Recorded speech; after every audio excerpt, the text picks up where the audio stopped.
So RTD analysis.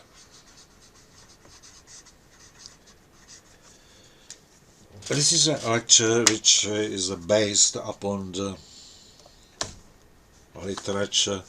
First of all, probably the classical chemical reaction engineering by Octave Levenspiel.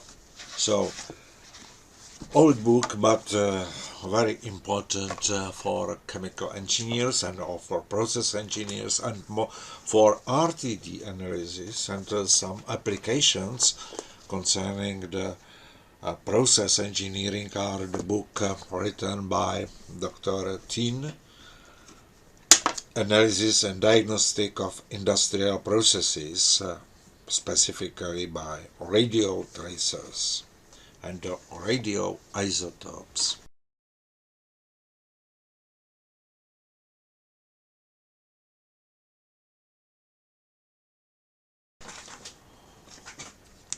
Okay, in process engineering we distinguish batch and continuous processes.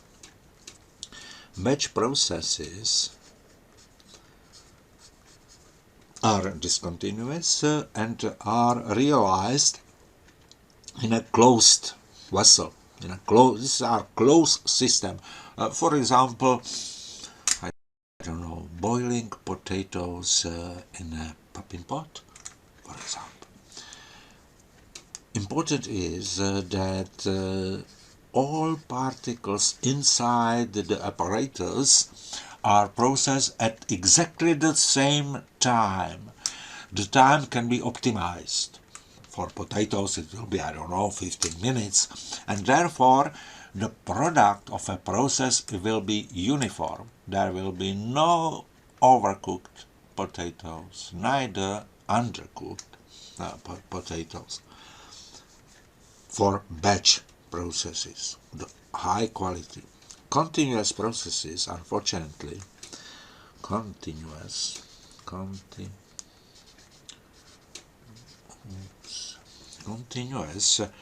processes are realized in open systems characterized with at least one inlet and one outlet streams with a flow rate V dot. V is a volume of the system, and unlike in batch systems, the process material is moving through the system at different trajectories and different velocities.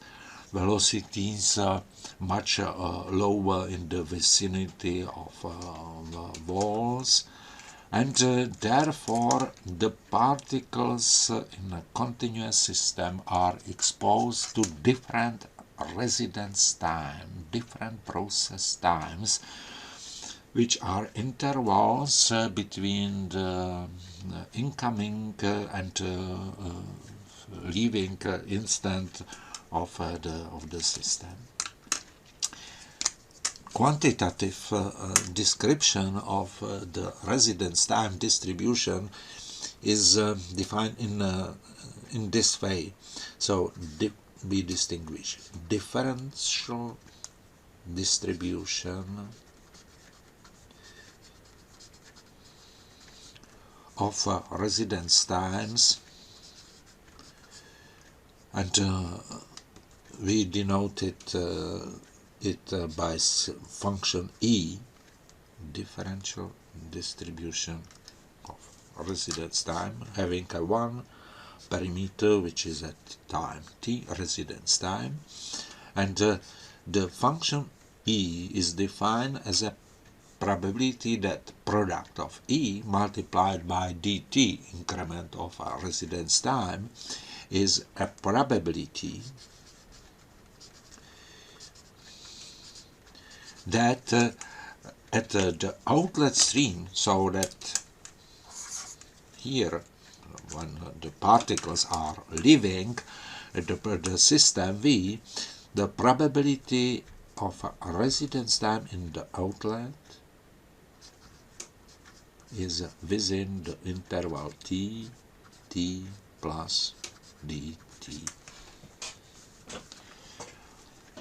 So again, et dt is a probability that the particle leaving the system has a residence time within the interval around the time t. In a different way, I can say that the function et represents the relative flow rate of particles at outlet having the residence time within this interval. This function e defined in this way has a unit of reciprocal seconds because dt is time is in seconds and the probability is dimensionless. So usually the t instead of time t is introduced the dimensionless time theta defined as a t divided by t bar. T bar is a mean residence time defined as a ratio of the active volume of the system V divided by V dot. And using the mean residence time, it is also possible to express the dimensionless distribution.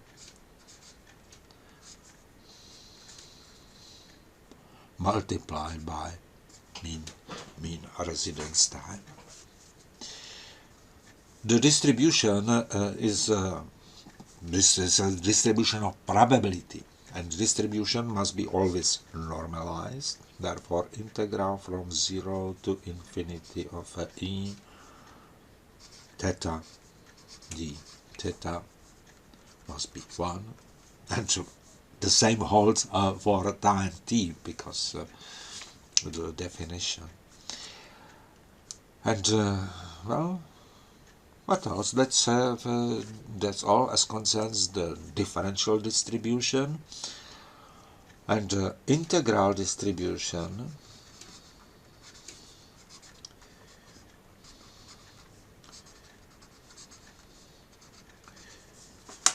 is closely related to differential distribution.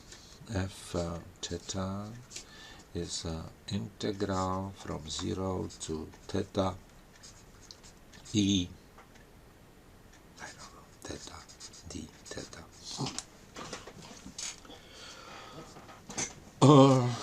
And therefore df over d theta is e theta.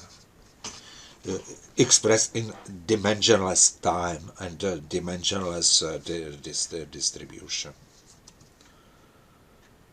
Oh, well, what else? A typical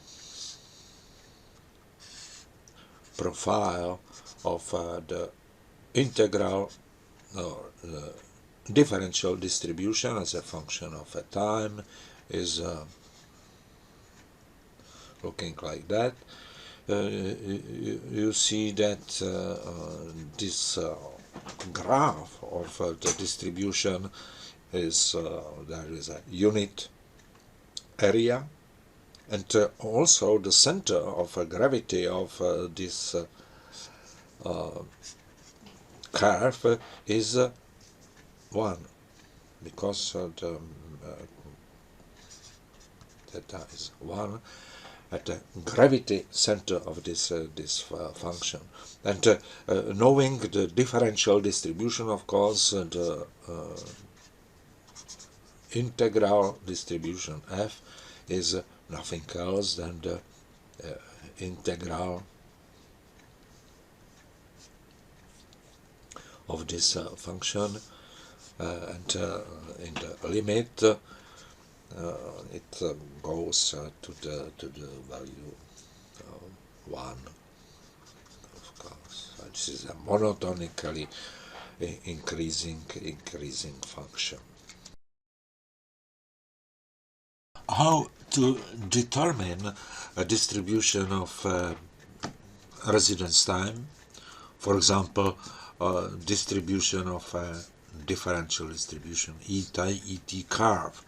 There are principally two possibilities. One is to calculate or to use, for example, numerical methods for the solution of Navier-Stokes solutions, giving distribution of velocity, complete velocity field inside an evaluated system.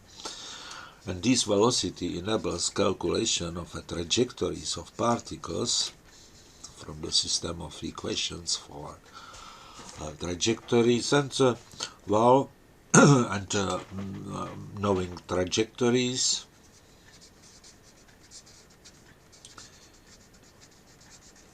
connecting the entry and the exit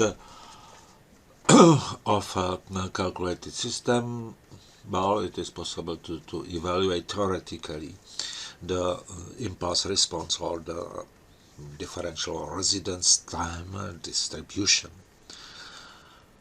The other possibility is to use the experiments,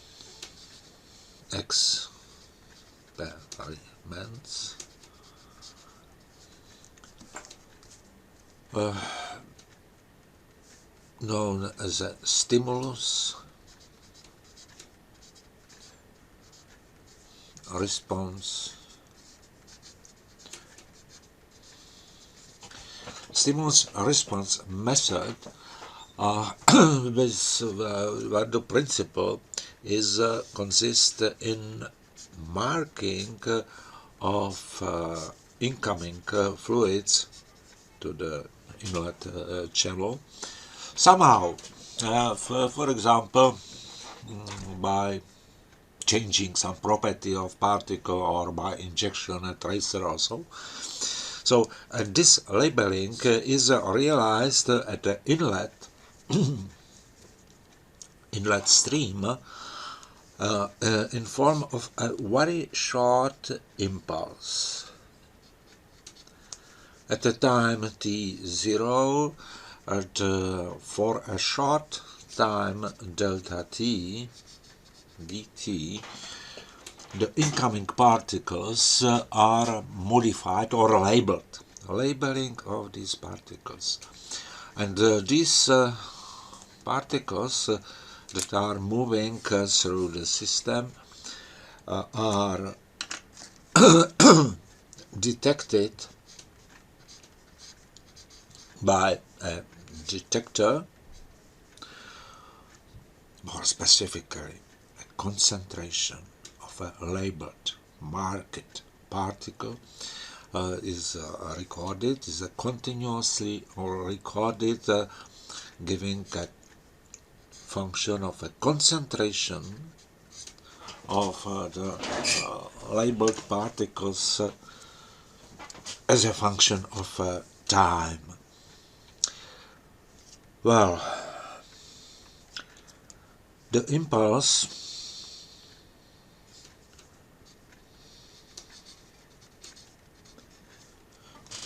should be very short, and from mathematical point of view it can be described by so-called Dirac function.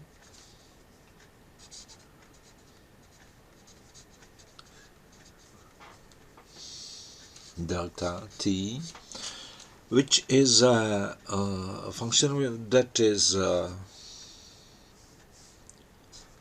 0 everywhere, for t is different than 0, and at 0 is infinitely large. So usually it is described as like this, just an arrow pointing to infinity. And but still the pulse, or this infinite pulse, is of finite area, finite surface. Therefore, integral from minus infinity to plus infinity of a delta t dt is one unit surface of the stimulus function, stimulus pulse. Well, the response Ct is, in fact, it follows from definition, is proportional to the ET, a differential distribution of residence time, because well, at CT, this detector records an amount or concentration of particles which were labeled at the initial time t is 0. Therefore, this is the concentration of particles having residence time t. Well, this is only proportional, and but it must be normalized, and therefore the actual value of the ET is CT is divided by integral from 0 to infinity C tau d tau. And this is in fact the idea and the theoretical description of how to calculate the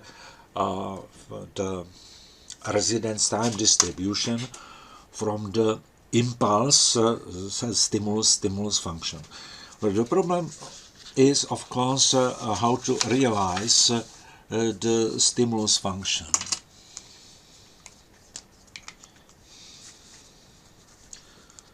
So that realization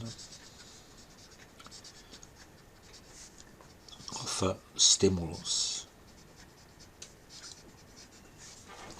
There are several different possibilities depending, by the way, upon the property of a material flowing through the investigated system. So, for example, as soon as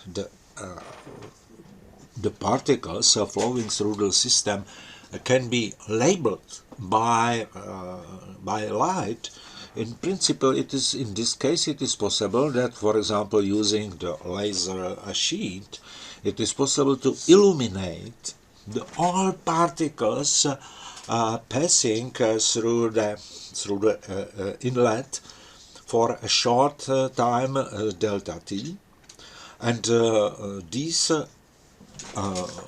photo-excited or activated particles are glowing or fluorescent particles, for example, and the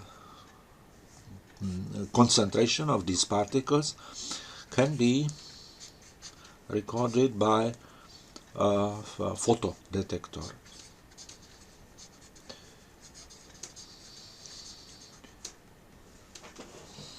So, as a stimulus, laser sheet,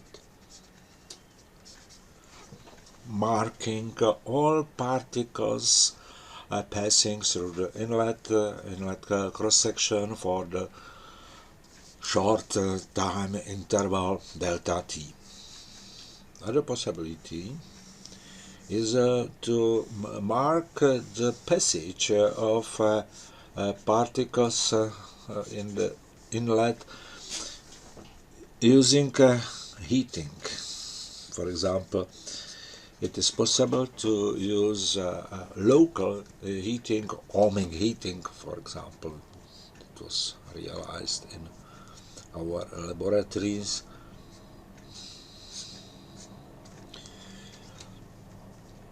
And the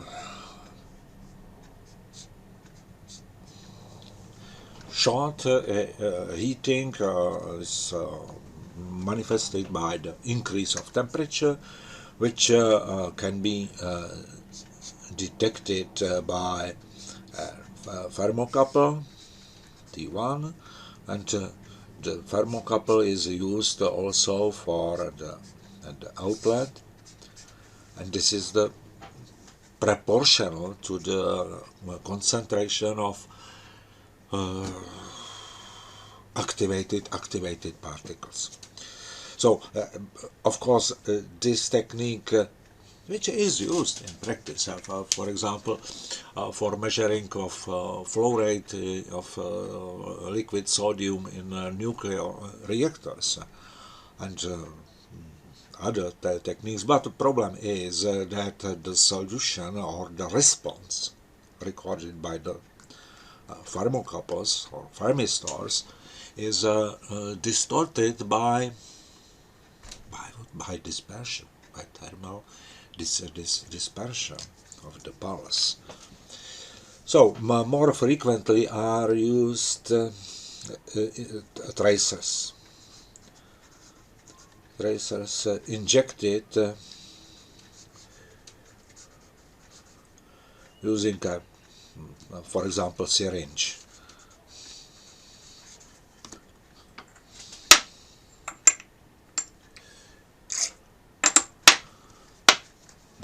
And the injected material should have similar properties like the standard material flowing through the continuous system, so that the streamlines will not be affected by the tracer. And usually it is sufficient to use a very small concentration or very small amount of tracer injected by a syringe. So radio tracers, radio isotopes,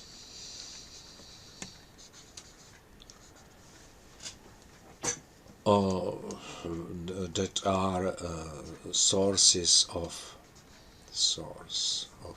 gamma radiation, which can be detected by the gamma detectors, for example Geiger, Miller, counter. The radioisotopes are frequently used, for example sodium isotope 24, for solids or for powders, argon isotope 41, bromine isotope 82 or so. So well, this is for liquids, for gas, for solids, and of course there are many other different tracers. I should mention application of evaluation of residence time distribution, and even more generally motion of a material inside the rotary kiln.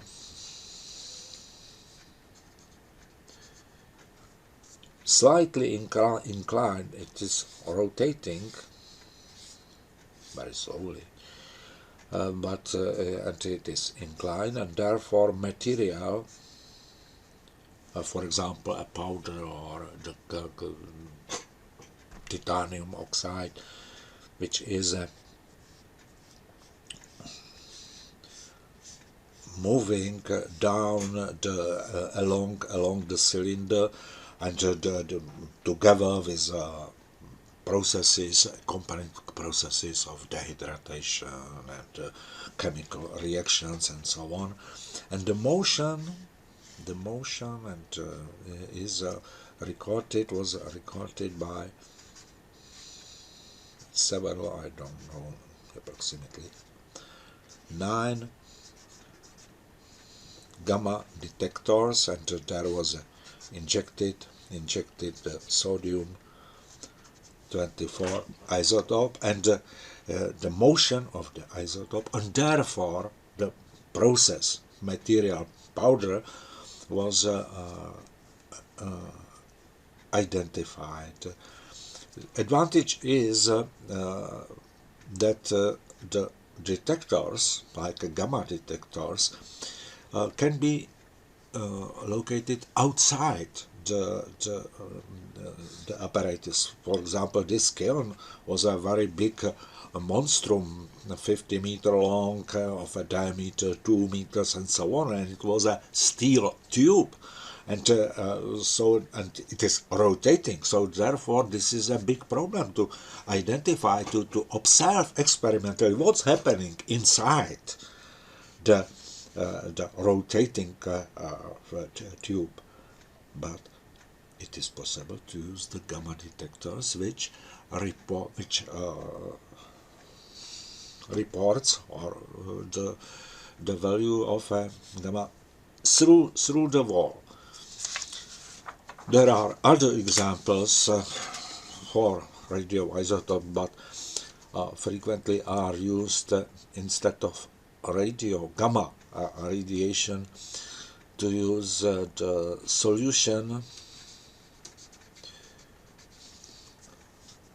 of salts like NaCl or KCl, and in this solution what is recorded is electrical conductivity.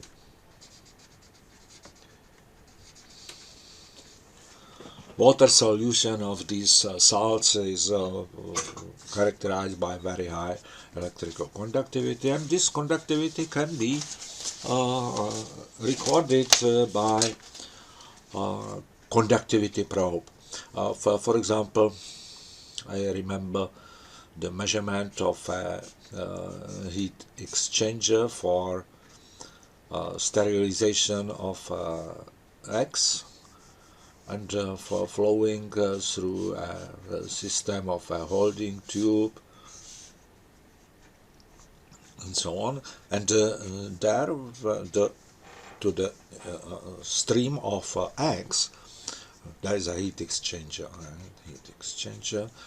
and here as a tracer water solution of NaCl was injected, and here in some special flange was inserted conductivity probe.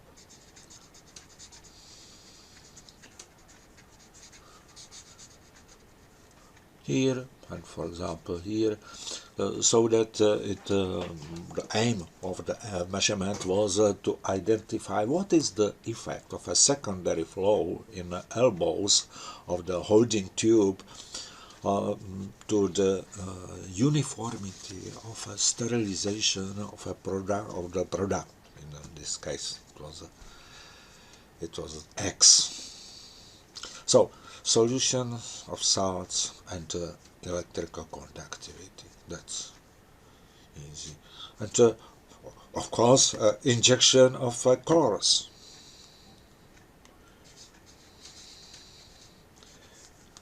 Inks,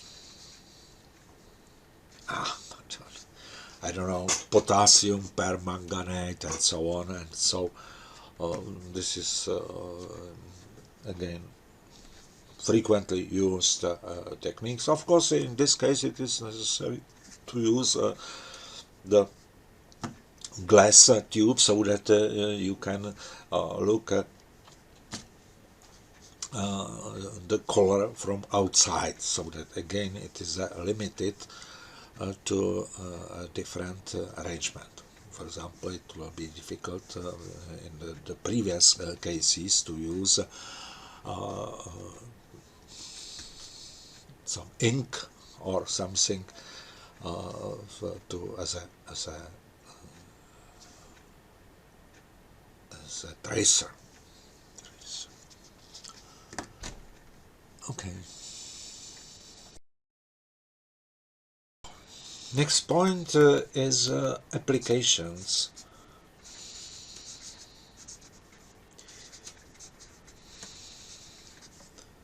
Of ET, or generally RTD, residence time distribution characteristics. So for what is it good? I think that there are three important areas. The first one is that knowing or measuring the ET function It's a good tool for diagnostic of the system, and for identification of troubles.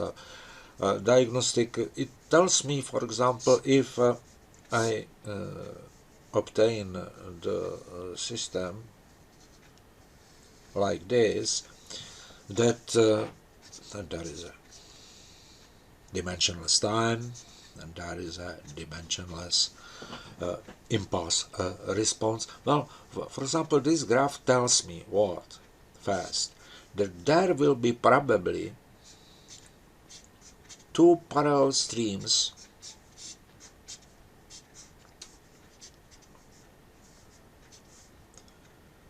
with a f and 1 minus f the division ratio, and I see that there is probably some bypass characterized by short residence time, and also the main flow here.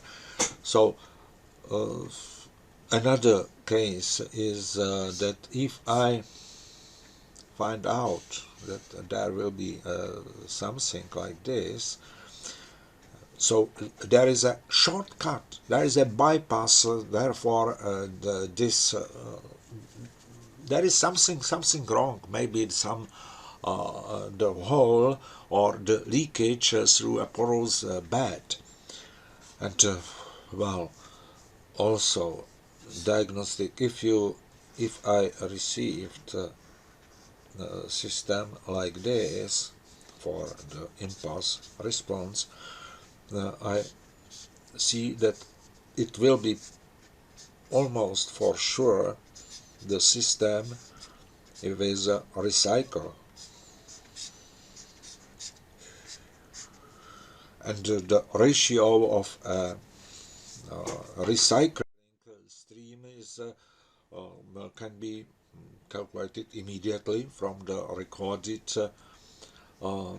impulse response, because it is it determines this time delay of the peaks, and also the attenuation of these oscillations tells me something about the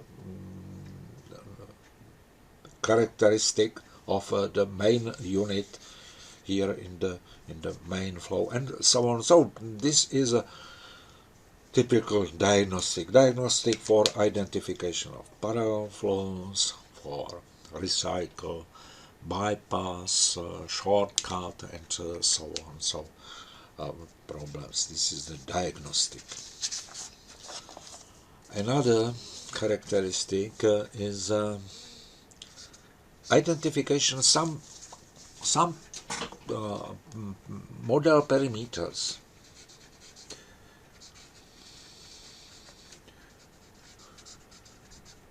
It seems trivial, but for example, mean residence time, which can be evaluated as a center of gravity of impulse response, and this, which is the ratio of active volume of V divided by V, is a parameter which is otherwise difficult to identify. So there is a volume V of the system.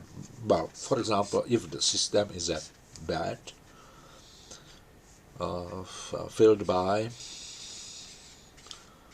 particles, I don't know, Rashik rings or some, so fixed bed.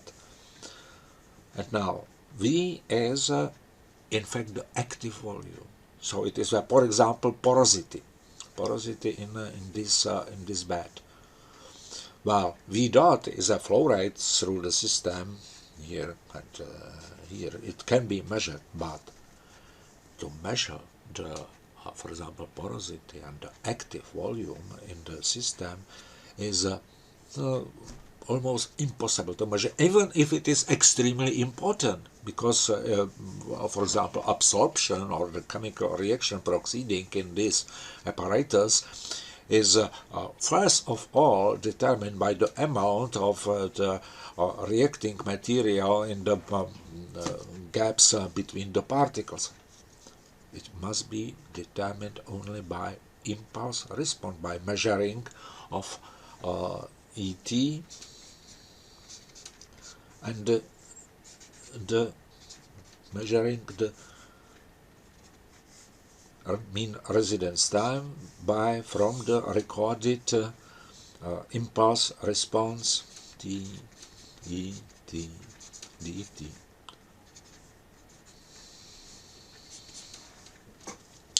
And the third frequently used application concerns the evaluation of a conversion. Conversion of chemical reactions. So again, I have a continuous apparatus, and there is an incoming stream, and outlet stream. Incoming stream is characterized by, for example, initial concentration of a component A, Ca0, and there is a chemical reaction proceeding inside the system, and of course chemical reaction corresponding depending upon time. And in the end, the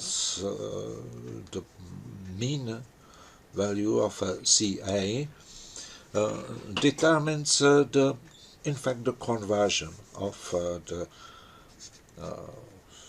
reactant at outlet Ca0 minus Ca over Ca0. So this is a mean value of the concentration of, for example, reactant A, and similar for other reactants.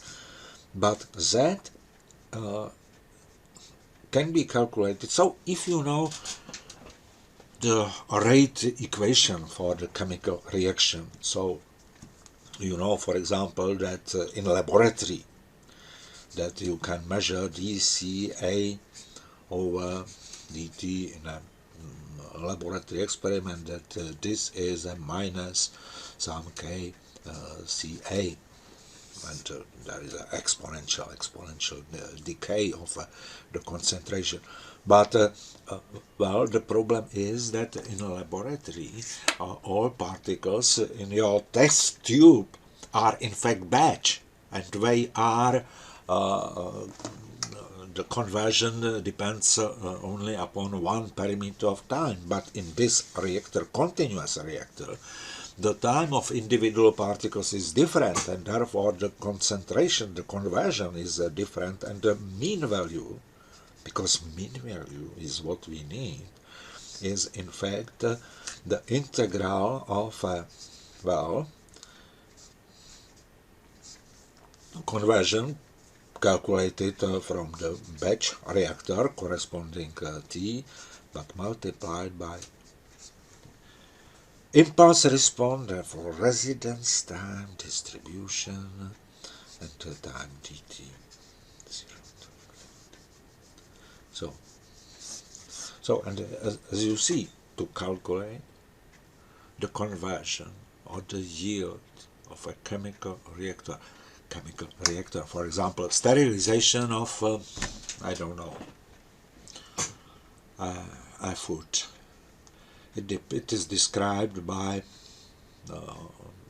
differential equation like this, but this linear rate equation of the first order, Ca is, for example, the concentration of a Staphylococcus aureus or some pathogens. It can be coronavirus, for example. Again, in a food and in bioengineering, usually the time dependence of reactants is described by a rate equation of the first order, like this. And but now, in reality, in a continuous reactor, different clusters of reactants are moving on a different trajectories, and therefore the time of a chemical reaction is different for different particles, and even at the outlet the different particles are mixed together, and that's what is to be counted. So it is necessary to know the yield of a chemical reaction in laboratory, and of course you have to know what is the residence time distribution of the actual reactor, bioreactor, for example. This is a theoretical result which is correct or only for the chemical reaction of the first order.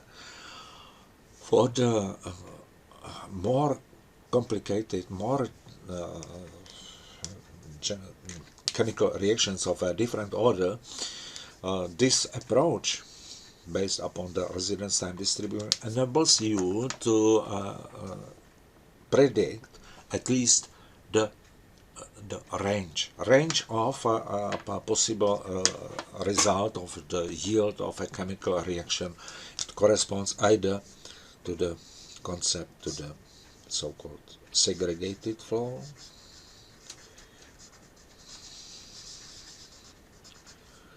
this is one extreme, and the other extreme is the maximum mixedness. You know, why there are two possibilities corresponding to the same residence time distribution. So please be careful. That it is possible that even the different configuration, different trajectories, or different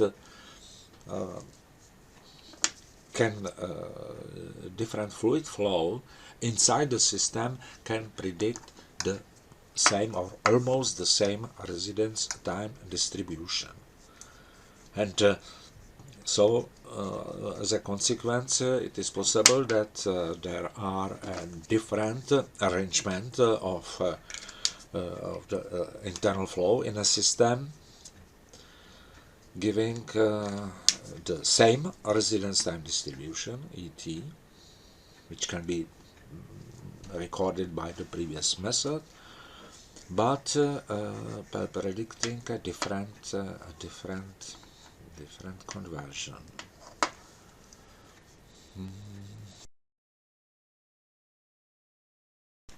When designing RTD models,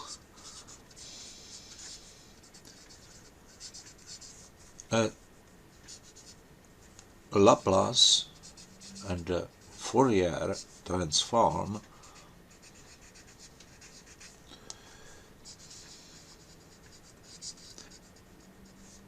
are usually used.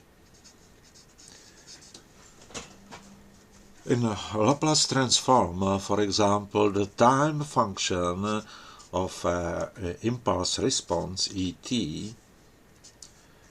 called origin function, is converted to the Laplace transform as a function of variable s, time, space, and Laplace space, and this transformation is expressed as an integral from 0 to infinity e minus s. This is the argument of the transformed function st of e t dt. So this is a definition of Laplace transform, and for the transformation, and first of all for inverse transformation from the Laplace space to the time domain, it is usually useful to use dictionary of transformation. For example, I have the handbook here, handbook of mathematical functions, edited by Abramovich and Stegan. And in this book are, for example, Laplace transform dictionary and the basic rules. Laplace transform, enabling to calculate the transformation and to invert the backward transformation for several hundreds of common analytical function. So this is Abramovich. I will be using during my lecture several times this book. Okay.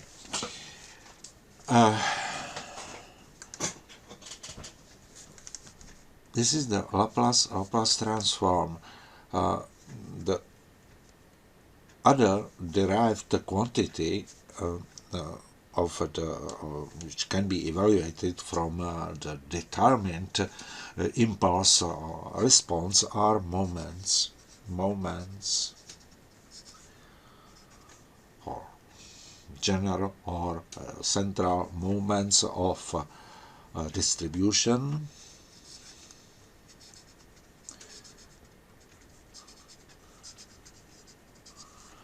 And the moments, the central moments, for example, of the degree of R, are calculated as an integral over the whole time from 0 to infinity of a time raised to R multiplied by impulse response E t dt. Well, a special case is R is 0. In this case, this is the zero moment, is the integral from 0 to infinity et dt, which is 1, of course. The first moment is, as you see, integral from 0 to infinity t e t dt, which is nothing else than the mean residence time. The second moment is of variance and so on, but what is important that the moment or integral characteristic of the arbitrary degree can be calculated using a Laplace transform.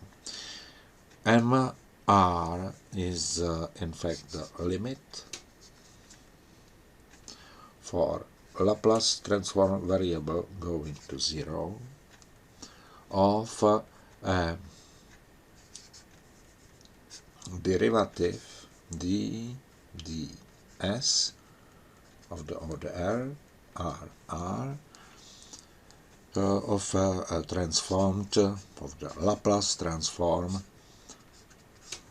of impulse response. Pardon, I forgot to say that this expression must be multiplied minus 1 raised to R. So I hope that so you see, this is the example of an application of the Laplace transform. Well, why is it important? Sometimes it is difficult to describe the solution of a differential equations describing the RTD model. However, what is much easier, usually, to calculate Laplace transform. And as you see, this Laplace transform, so calculation of a derivative, it's easy. So calculating the derivatives, it is possible to characterize the mathematical model of a residence time distribution in this way, which can be always more or less routinely realized.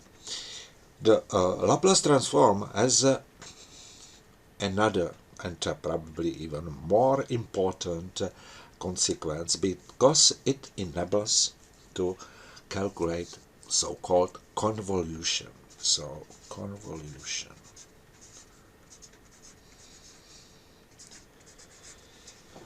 It is related to the following problem that, well, we have our system. Well, let's assume that this system is characterized by impulse response et, or Laplace transform of this impulse response. And so far we know that this function, the impulse response of a system, is a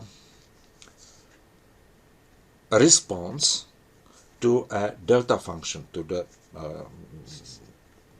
unit impulse, infinitely short impulse. But the question is, from the practical point of view, the question is usually what is the response of a system to arbitrary function. I will denote it xt as a stimulus function. Well, if we know impulse response, the response to this general inlet will be function yt, which is which can be calculated as a convolution. What does it mean? Yt, the response of this system, is a integral from 0 to infinity x tau times e t minus tau d tau. So it seems so it's a extremely important tool which enables us to calculate the response to more or less arbitrary stimulus function. It enables us to combine the several systems combined in a series and so on. And it is not difficult to understand the meaning of this convolution.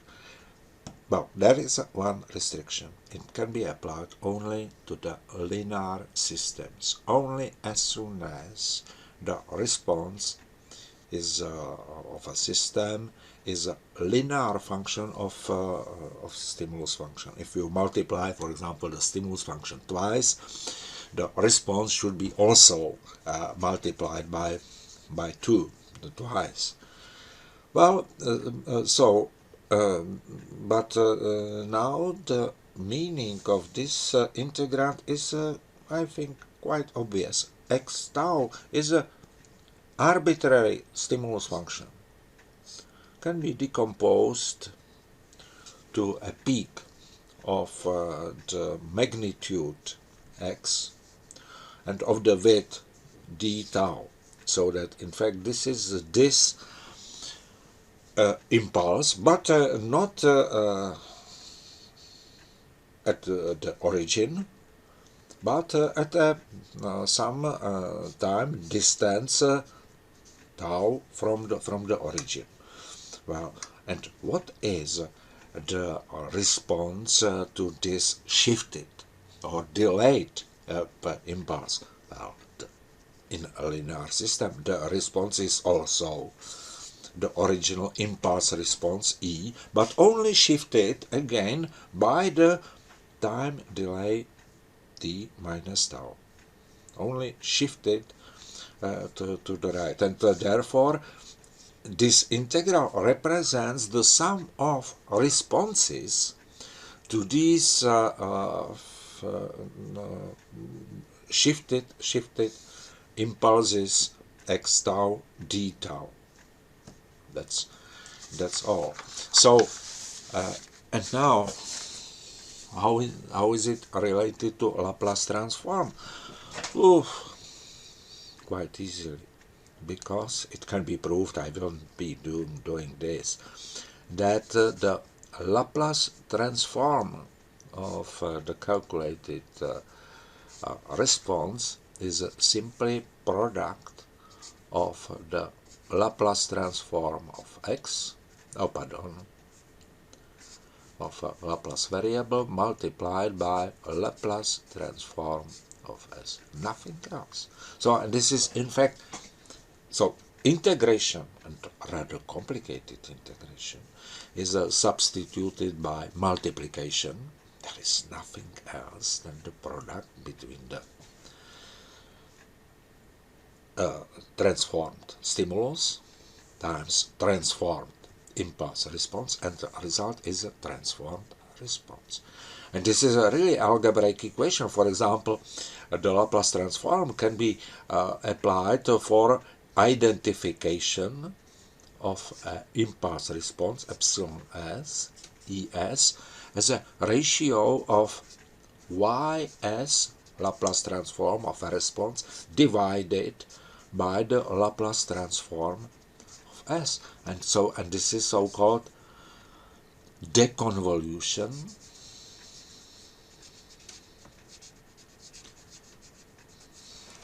that enables us to determine the impulse response et, or in this case only transformed E function, from measured concentration of a substance at the inlet and outlet given experimentally determined y, experimentally determined x. So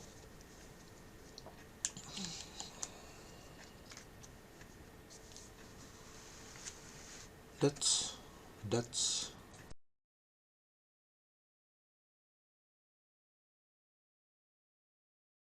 in this lecture, I'll try to demonstrate the application of a Laplace transform for design of simple RTD models.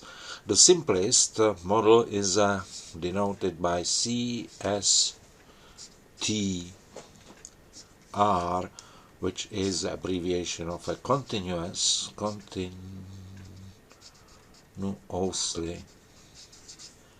stirred tank reactor, denoted by a schematically symbol of a rectangle with a mixer representing the ideally mixed vessel with only one inlet stream characterized by volumetric flow rate V dot and one outlet stream, also V dot. Now in this system it is assumed that the stimulus function is represented by Dirac function delta t, which is in fact the incoming tracer to the tank reactor, and the response at this stream will be denoted by CT. Due to the fact that the tank is assumed as ideally perfectly mixed, the concentration C is at any point inside this tank. Therefore, the behavior of this apparatus can be reduced to the material balance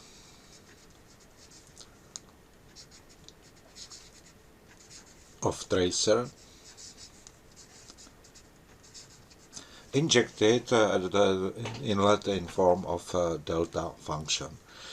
So material balance is V times dc over dt. This is accumulation of tracer, and this is the difference between the incoming tracer from the left, therefore V dot times delta, and with this minus sign is the stream at the outlet, therefore amount of leaving tracer is a V dot times C. C is the same here and here. In fact, this is the aim of the solution, to find out the time course of a concentration C. Due to the fact that I can introduce the mean residence time T bar, the ratio of V, volume of the tank divided by V dot. This differential equation can be rewritten as a T bar mean residence time times dc over dt plus c, and this is a delta function. So this is ordinary differential equation, which should be supplied by the initial condition. Initial condition is that the concentration of tracers is 0 everywhere. So initial condition, tracer C at the time 0 is everywhere is 0. Okay, so now I should solve this equation. It seems to be easy, but problem is that right hand side is a delta function, which is the infinite impulse, and the problem of this kind are usually solved in using a Laplace transform. Laplace transform from the time domain Ct to the Laplace domain C as a function of S. But of course we have to know how to convert the delta Dirac function and how to convert the time derivative of C. Oh, well, I can use the Abramovich-Stegun book I have shown you a minute ago, and where there are important parameters. For example, Laplace transform of a Dirac function is 1. It follows almost immediately from the definition, because this Laplace transform should be integral from 0 to infinity e minus st times delta function t dt, but delta Dirac delta function is 0 everywhere with the exception of a t0, and at t0 this exponential function is e raised to 0, this is 1. Therefore in fact this integral is 1 simply. How is it with derivative? So it is interesting, but dc over dt as a Laplace transform is s times c.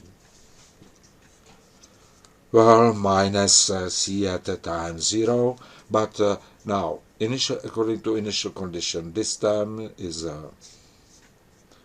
0, and you see that derivative is replaced by multiplication by the Laplace variable s. Laplace variable s. Therefore, this ordinary differential equation after Laplace transformation reduces to T bar mean residence time times SC plus C, Laplace transform, and this is 1.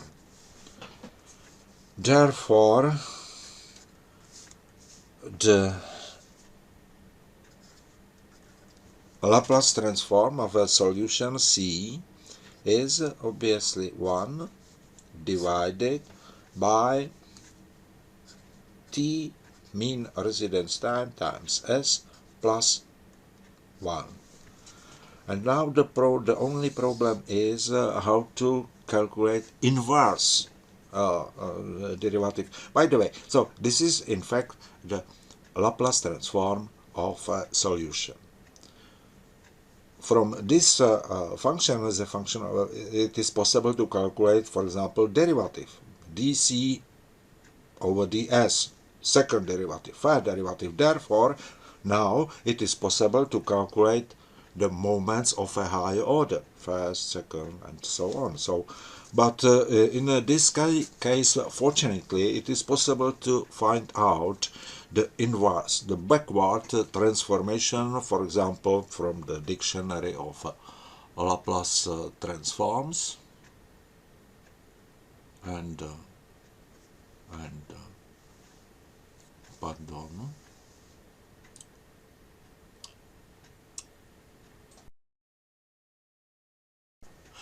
To evaluate the backward Laplace transform, we need some formula which can be taken from the handbook of Abramovich-Stigan. But first of all, this is the Laplace transform of a power. Therefore, t time raised to n divided by n factorial. The Laplace transform is 1 over s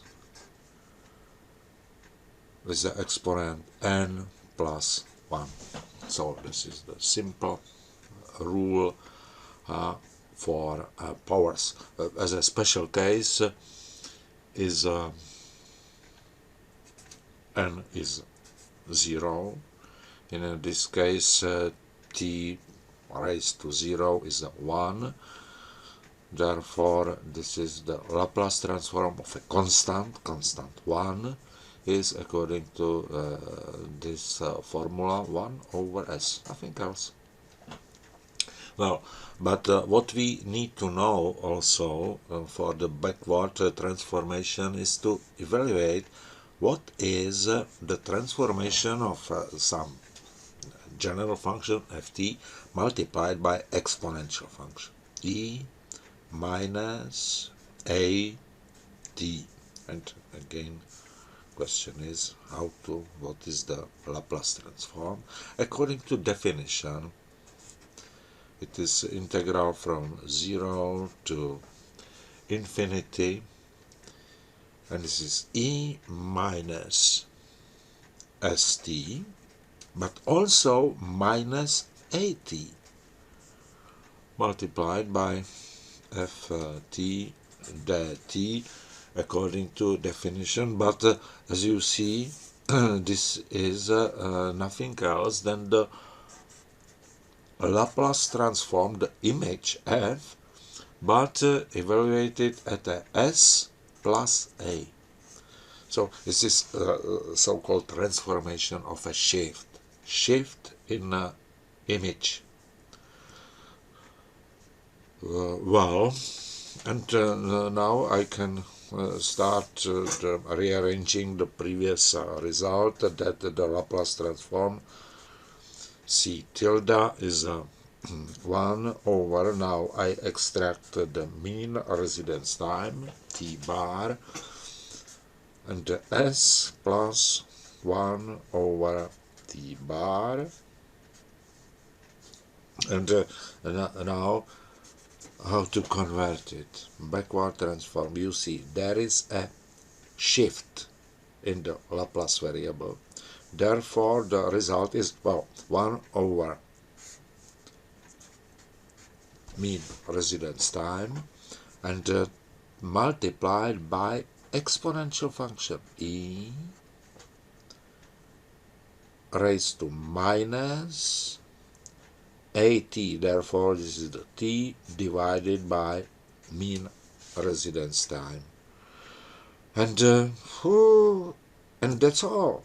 In fact, this is the result. I can rewrite it in by multiplied by mean residence time. So mean residence time times c t, because this is the backward transform. Ct is exponential function minus t over t bar minus theta. So, and this is dimensionless impulse response as expressed in terms of dimensionless residence time.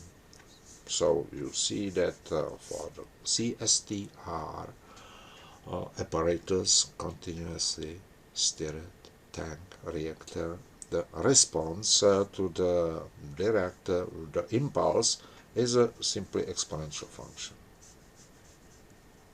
starting from the value 1, and this is the exponential function e minus theta. Well, this is the case of one isolated tank reactor. In practice, frequently the systems, process systems, are modeled by the cascade of continuously CSTR having again constant volume, assuming that V dot is the constant flow rate, the same for each tank. As a stimulus function for the first unit is a delta function. And now in the first tank the concentration of tracer is a C1, in the second tracer C2, and so on. And this is the last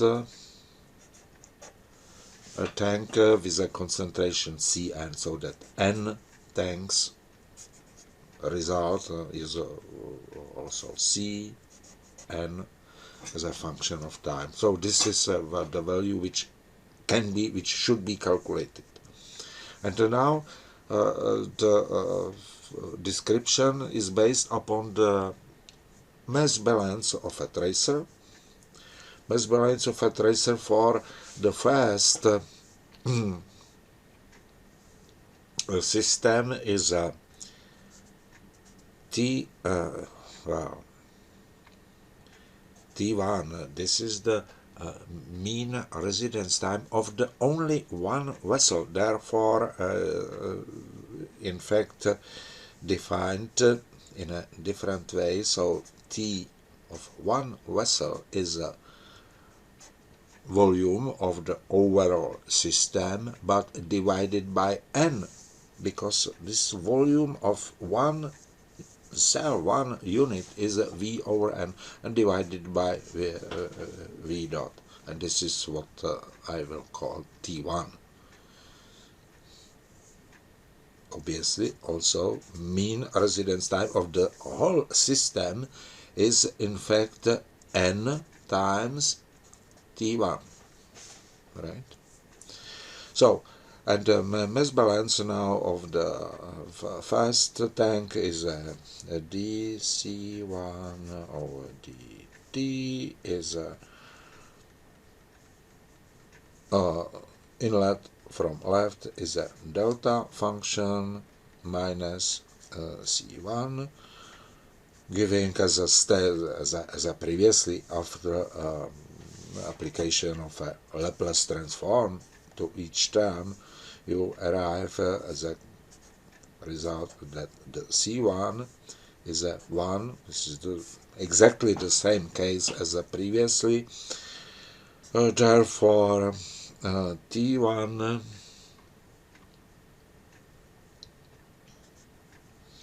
S plus 1, and So this is for the first tank. For the second tank, well, T2. Well, I will write T1 because it's the same, of course, as assume that all tanks are of the same size. So there will be dc2 over dt, and this is not a delta. This is C1 because this is the concentration from the previous tank, minus C2. And again, I applied the Laplace transform in the same way as previously, and as a result I arrive the Laplace transform of the C2, that it is Laplace transform of C1 divided by T1s plus 1, but it can be applied recursively. Therefore this C2 is 1 over T1 s Laplace variable plus 1 raised to 2. And now it continue in the same way up to the last cell, last tank, T1 dCn over dt is a Cn minus 1 minus Cn, and again Laplace transform, therefore product of S times Cn, Laplace transform Cn minus 1 Cn, giving that the Cn Laplace transform, which is as a function of S, is 1 over T1s plus 1 raised to n. You see, C2 is second power, Cn is a power n. And now I rewrite this expression in the form that I extract 1 over T1 raised to n multiplied by S plus 1 over T1 raised to n. And now it's almost done, because, well, this is a constant. You see that there is a shift of a Laplace variable, and the magnitude of shift is 1 over T1, but T1 now is mean residence time divided by n. Therefore the shift, so what I'm looking for, Cn now as a function of time, this is backward transformation, and this is exponential function represents the time shift in the s variable, and this is 1 over t raised to n, therefore exponential minus t multiplied by the shift, and the shift is n over mean residence time, right? So this is the shift. Then there is a power s over n. Look at this, so that it corresponds to the time, but t time t, but to the exponent n minus 1. You see, look at this formula. There is a t raised to n minus 1 corresponds to 1 over s raised to n. So this is like here, so that t over then n minus 1, but of course there must be also n minus 1 factorial, and also T1, which is mean residence time over n raised to n. Well, I hope that this is all. So Cn which is in fact the impulse response. Concentration recorded at the outlet of the last tank in the cascade of tanks. Cn as a function of time is Tn minus 1 multiplied by E minus n times T divided by T prime, pardon, T bar, mean residence time, divided by n, capital N minus 1 factorial times T bar mean residence time raised to n, and divided by n to n, or I put it here to n raised to n. And now multiplying by mean residence time, so mean residence time t multiplied by Cn t. Why I do the multiplication by t? Because this is now dimensionless. This concentration is say unit 1/2 multiplied by mean residence time represents the impulse dimensionless impulse response as a function of dimensionless time, and dimensionless time is here. T over T bar is a theta, dimensionless time n minus 1, multiplied by n raised to n, and n minus 1 factorial, and of course exponential function minus n theta, and that's all. This is a quite important result describing the impulse response of a cascade of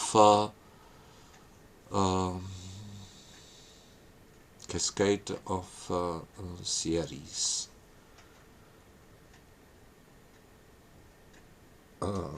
Graphically.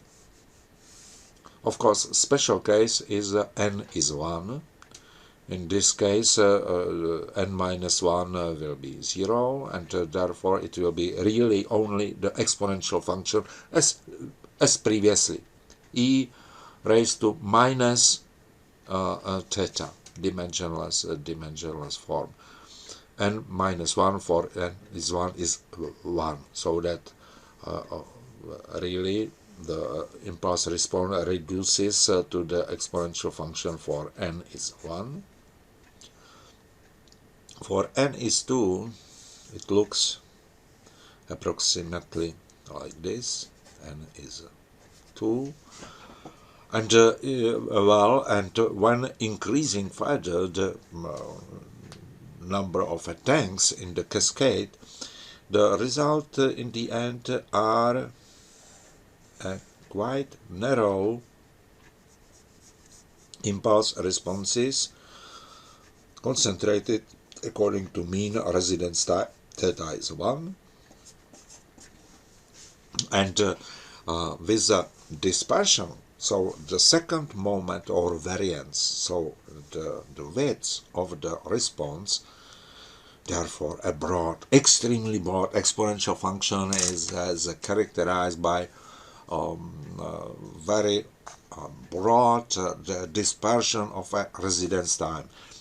The greater is the number of tanks in the series, the narrower is the response, and in the end, well, and between the variance, usually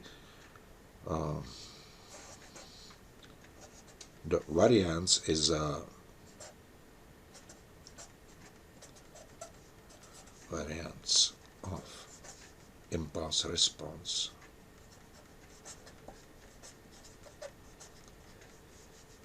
is 1/n. it can be proved from the Laplace transform of the cascade of ideally mixed tanks. Well, and now what is important? This solution represents a typical analysis of RTD systems. And now for example, in the same way can be analyzed the system of a cascade of ideally mixed tanks with a backflow like this.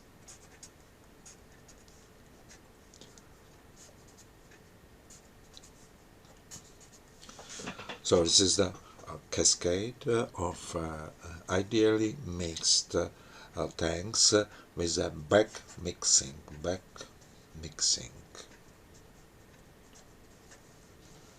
And again, the solution is similar like in the previous case. Again, it is necessary to write the material balance of each member. There is a member C1 up to Cn, and Laplace transform and so on. There is only one more perimeter in the model, which is the ratio of a backflow here.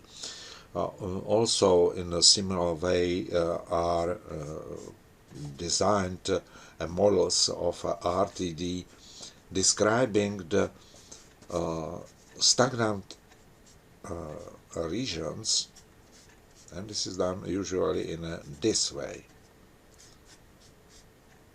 to use again the associated units connected by these counter streams, and representing the poorly mixed regions, which are usually undesirable. So, but it is again usually a defect of it.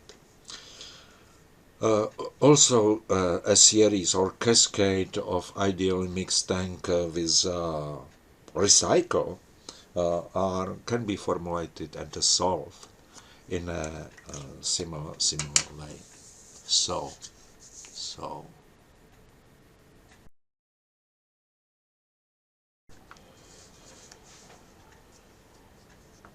the building kit based upon the CHTR ideally mixed units is suitable for modeling system with in a turbulent flow regime.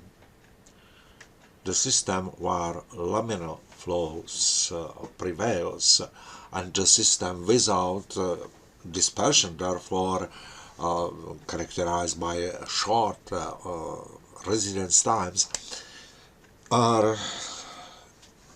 should be described by typical convective models. So convective models, and the prototype of this approach is a tubular element, assuming a circular tube of the radius r with incoming fluid from left, and now what is assumed a fully developed laminar velocity profile. Velocity profile described by equation u axial velocity depending upon the radius r is 2 times mean velocity times 1 minus I will write a dimensionless radius r. R is r over r. So this is the fully developed laminar velocity profile. The geometry is described by the radius of the tube, and the L is the length of a tube. And in this case, the streamlines are straight horizontal lines. So this is the situation corresponding to fully developed laminar flow regime. Cross section is a circular cross section of the pipe, and there is a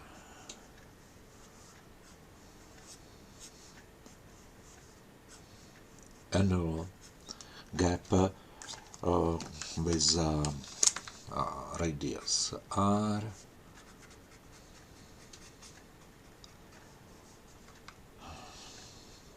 So this is the radius from changing from 0 to axis to the capital R, and now you see that the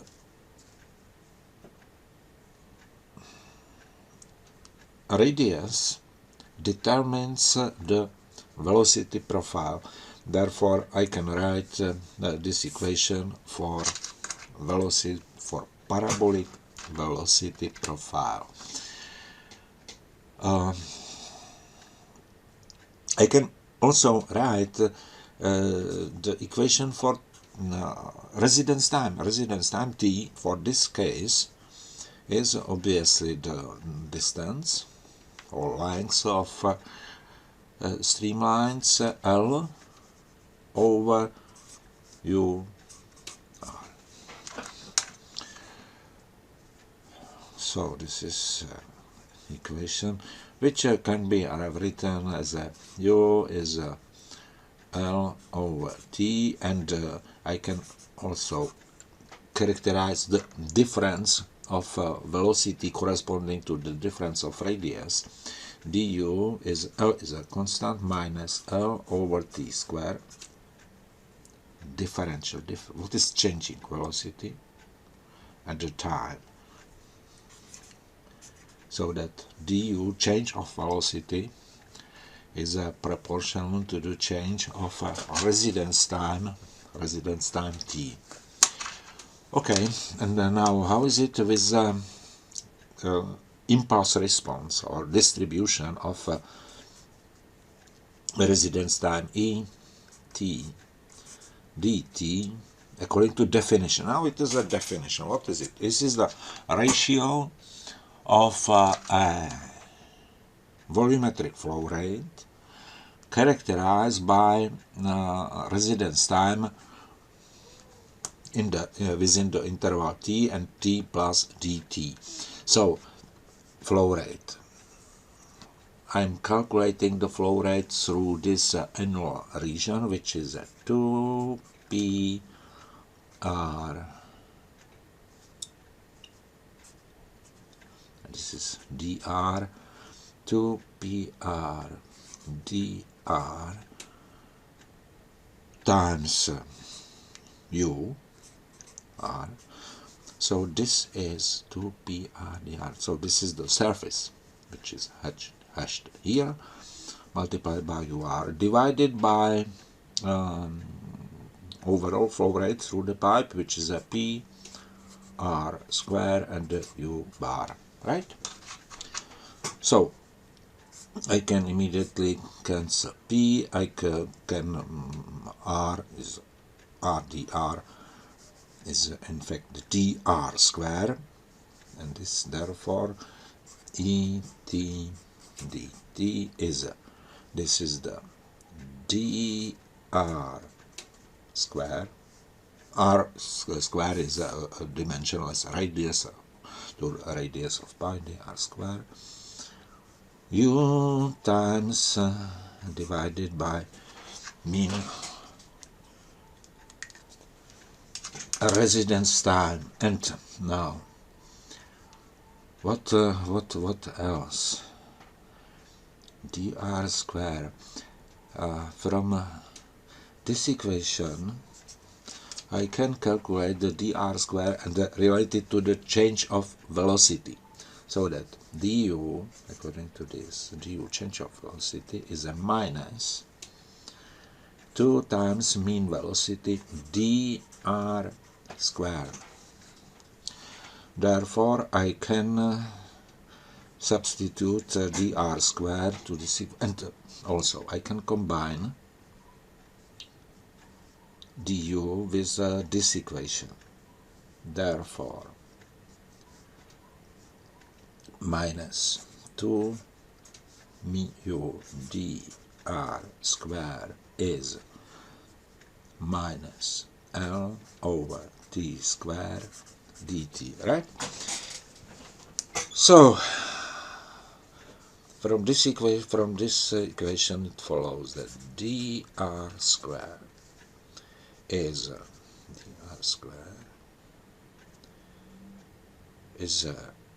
L over t square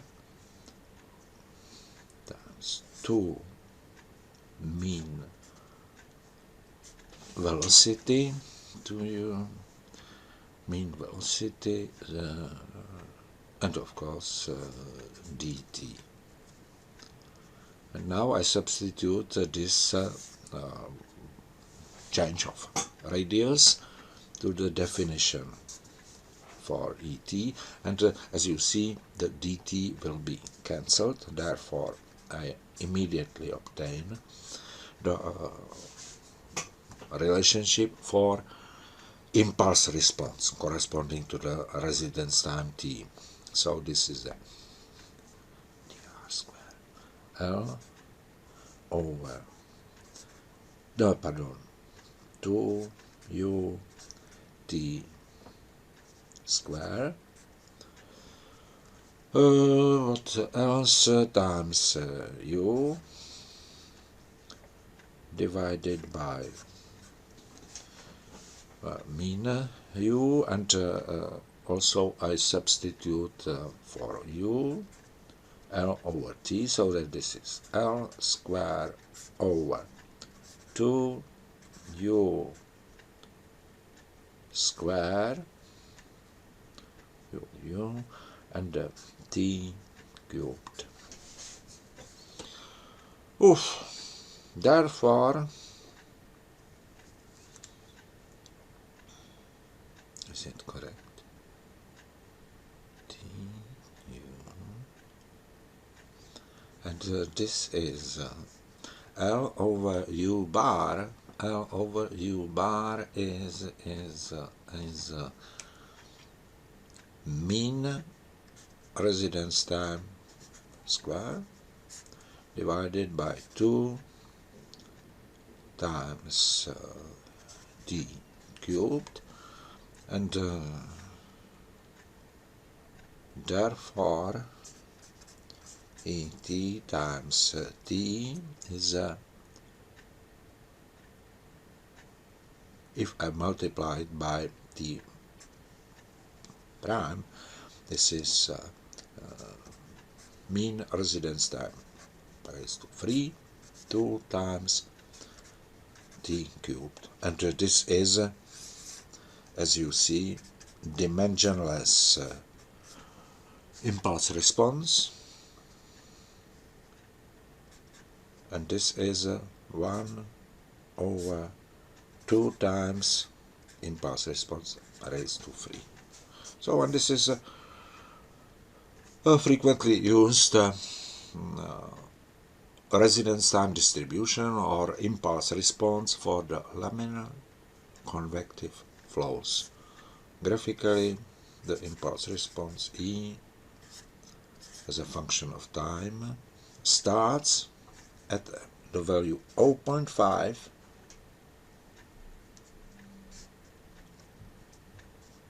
this value is a 4, and now it falls. So this is 1 over 2 times theta raised to 3. And you see, this is there is a delay 0.5. 0.5, it means half of mean residence time. It corresponds to the fact that the velocity at axis is 2 times mean velocity. Therefore, the fastest particle flowing along the axis has the shortest residence time is 0.5. 0.5 times mean time. So this is the consequence of the fact that this is laminar, and there is no explicit mixing which could generate some non-zero impulse response sooner, for example from beginning.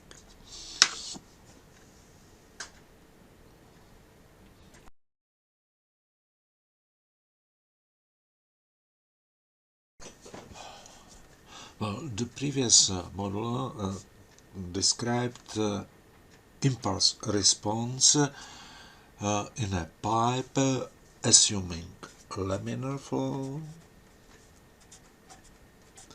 laminar fully developed flow, and only convective transport.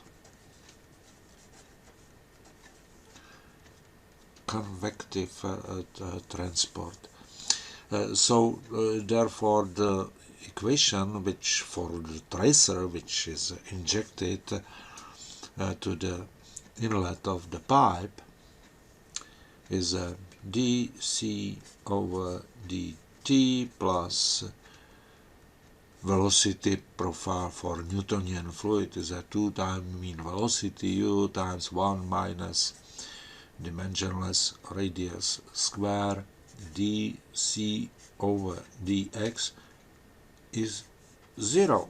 So all diffusion effect and the turbulent mixing and so on is neglected in this case. So this is a laminar and only convective transport. For the flow of in a pipe for turbulent flow,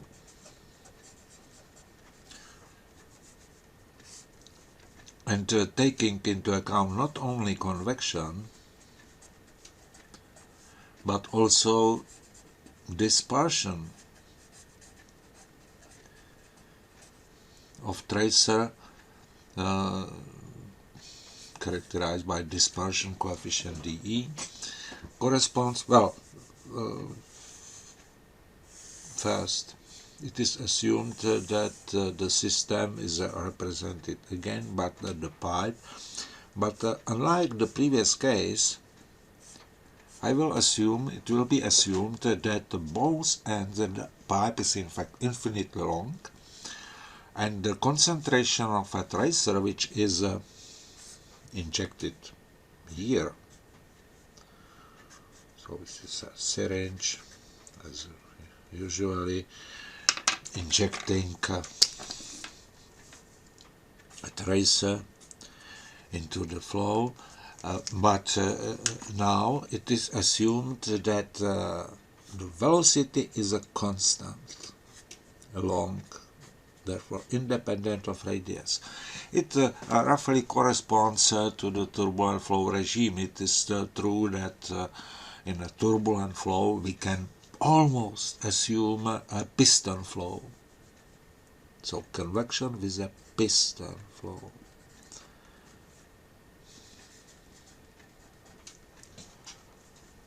Characterized by velocity u. So, and now as a boundary conditions, so, coordinate system. There is a C, origin of coordinate system is at the location of an injector, and some distance from the injection point there is will be located a detector recording concentration of the injected tracer, but now the differential equation describing the tracer concentration is a dc over dt, same as previously, plus now velocity is a constant, therefore I will write just u times dc over dx. So the only convection, so now only one component of velocity in the direction x is non-zero, and this is, but now this is not a zero, but this is a dE, dispersion coefficient, times the second derivative of a concentration of tracer with respect to x. So, and this is a partial differential equation with independent variable time and x location, and this is called ADM, axial dispersion model. Axial dispersion, axial because there is only derivative with respect to x. Diffusion and dispersion is characterized by dE parameter, which is to be usually identified from, for example, from experiment, from the measured response to an injection of tracer. Well, the solution of this partial differential equation is usually based upon the transformation of coordinate system from the fixed coordinate system dx, fixed coordinate system xt, to the moving, so the convected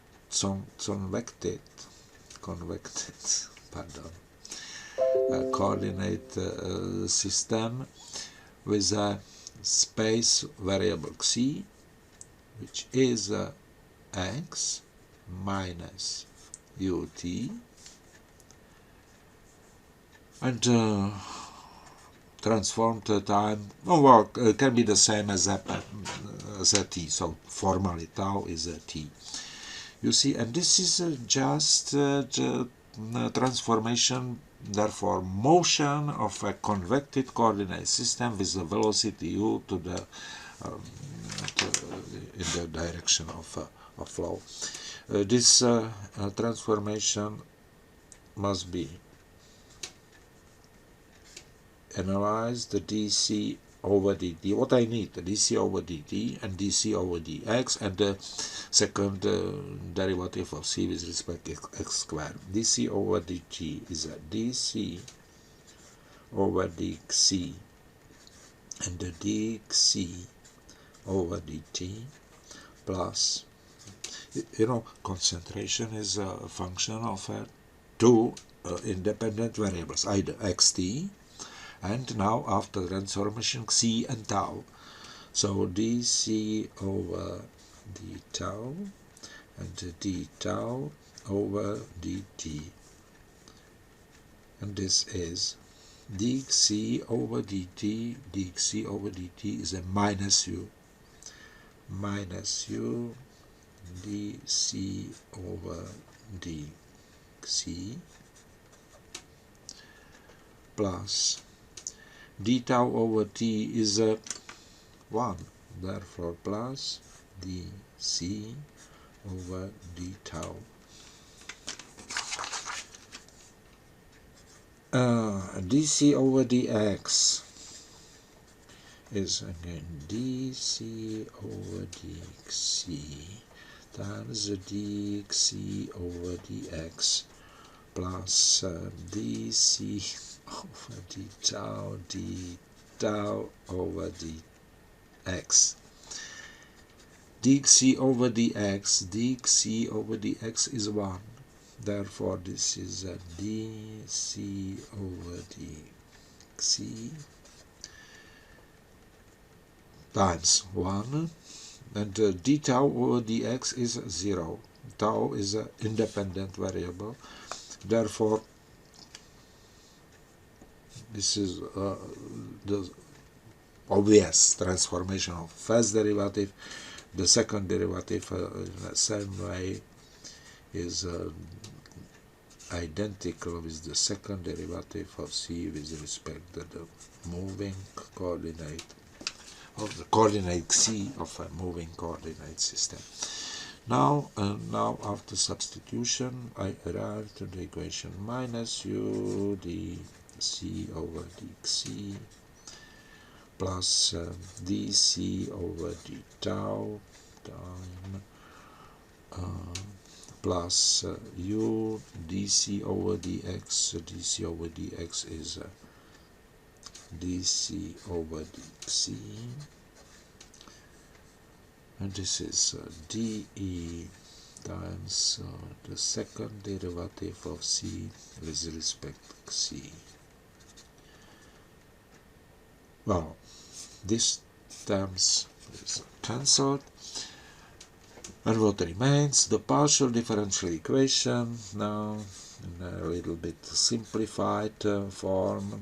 dc over d tau is dispersion coefficient dE, second derivative of c with respect c square. And this equation must be solved. Well, how?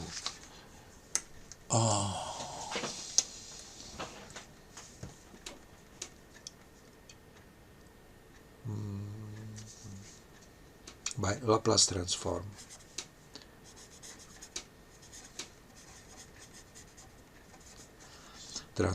Transforming time tau to the Laplace variable s.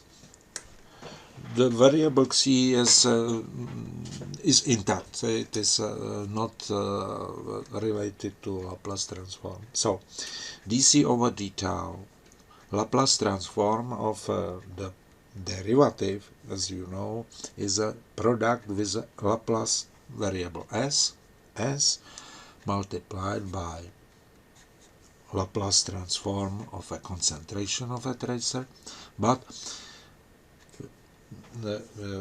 we have to take into account that there is a minus concentration at the time 0 as an initial conditions, and the c is in fact direct function delta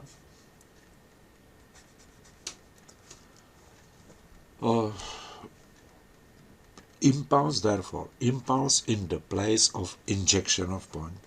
So otherwise at the right hand side is the E times the second derivative of a Laplace transform of tracer divided by the c square. I'm writing here only ordinary derivative because really this is now after Laplace transformation. The partial differential equation is reduced to ordinary differential equation, and I will start the solution. And well, boundary conditions states that the c evaluated at c going to infinity should be 0, but also Laplace transform. So also Laplace transform c for c going to infinity is 0. This is the boundary condition on the right side from the injection point, from the center of pulse. For c going to minus infinity, therefore from left side. Again, the concentration is assumed as 0. And of course, for Laplace transformation holds the same. And this is so-called open problem. Open, both ends of the pipe are open. Only at infinitely distance from the origin is the concentration always 0. And now I will try to solve this ordinary differential equation, and I will separate the solution for the case when xi is greater than 0. For xi greater than 0, this time delta function is 0, because delta function is non-zero only at origin, only for 0. Therefore, in this particular case, the second derivative of c dc square is the second derivative minus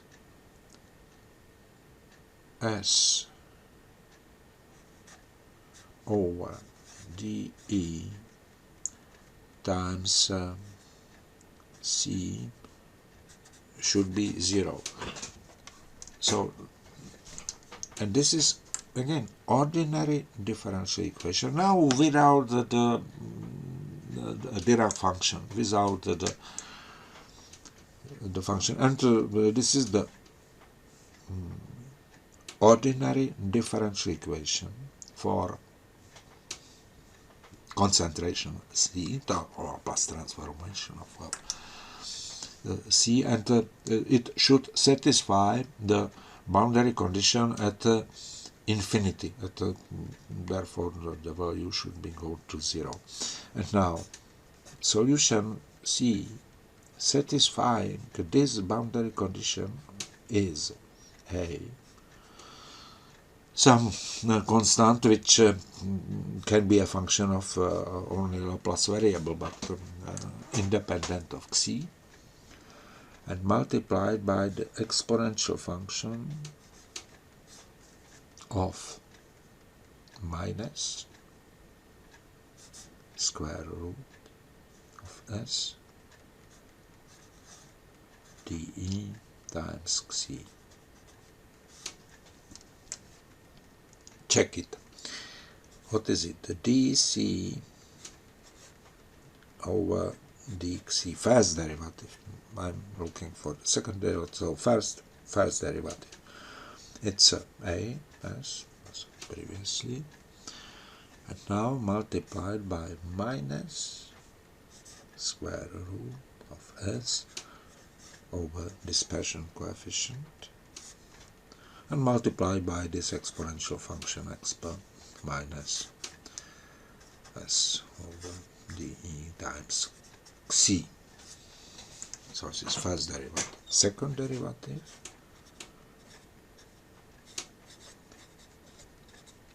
is again as, and now again minus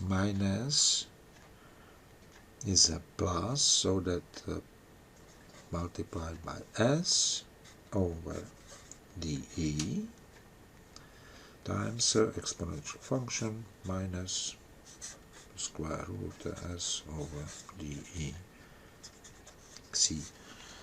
Okay, and now you can verify this is the second derivative, and this is the c.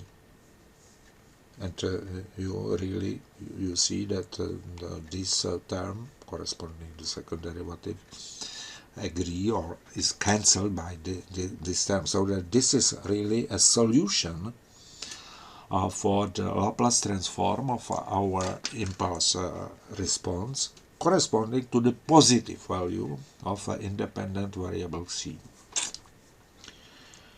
I should now repeat the solution again with the exception of the c is 0, so but for negative c is 0, the same equation should be satisfied, the same, including the signs. But now, as a solution, c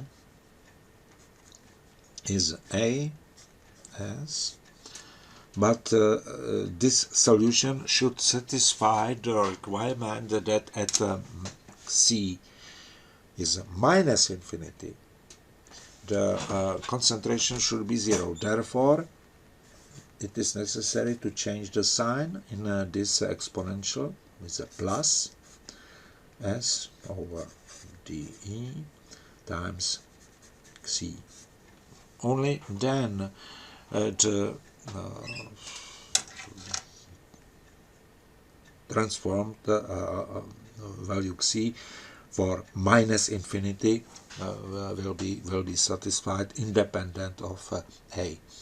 So this is the solution for positive, and this is the solution for negative. Of course, I can combine these two solutions and express it in the form that concentration or Laplace transform is a constant or function a multiplied by exp square root of s over dispersion coefficient multiplied by or minus multiplied by absolute value of xi. So this is the way how to combine these two expressions. But now the problem, the most important problem is, what is it a? A should satisfy the requirement of a continuity of the solution at the now we know that for arbitrary a, these two solutions satisfy the boundary condition at infinity, plus infinity, minus infinity. Always the result is correct is 0. So if there is a c, this is the origin. So in fact, the function of a c as a function of xc, or arbitrary s, of course, should be continuous. It is continuous because at xc is 0, the exponential is 1. And this is 1, so as, which is the same here for the positive c, is the same as the coefficient for negative c. But so there is a reflected continuity of the transformed function, and also boundary condition for minus infinity plus infinity. But the continuity should be satisfied concerning the delta function. The fact that there is at xc is 0, there is a Dirac function. So I have to start from this equation to calculate to distinguish the interval of xc to the interval from minus epsilon. Epsilon is infinitely very small value on the negative side, and plus epsilon the same value on the right hand side. And now I'll use this equation, which is to be satisfied, and I'll integrate this equation from minus epsilon to plus epsilon of s c minus delta c. I am integrating according to xc. I am integrating according to the space variable, and the right hand side is a dE, dispersion coefficient, integral of the second derivative. Integral of second derivative is first derivative. So the dC over dc evaluated at a positive epsilon minus, again, the first derivative of Laplace transform over xc, but now at minus epsilon, right? This first term is c is a continuous, and epsilon is a perimeter going to 0. Therefore, this term is in fact the integral from minus epsilon to plus epsilon of Dirac function delta. But integral of Dirac function is always 1, so that this is a minus 1, nothing else.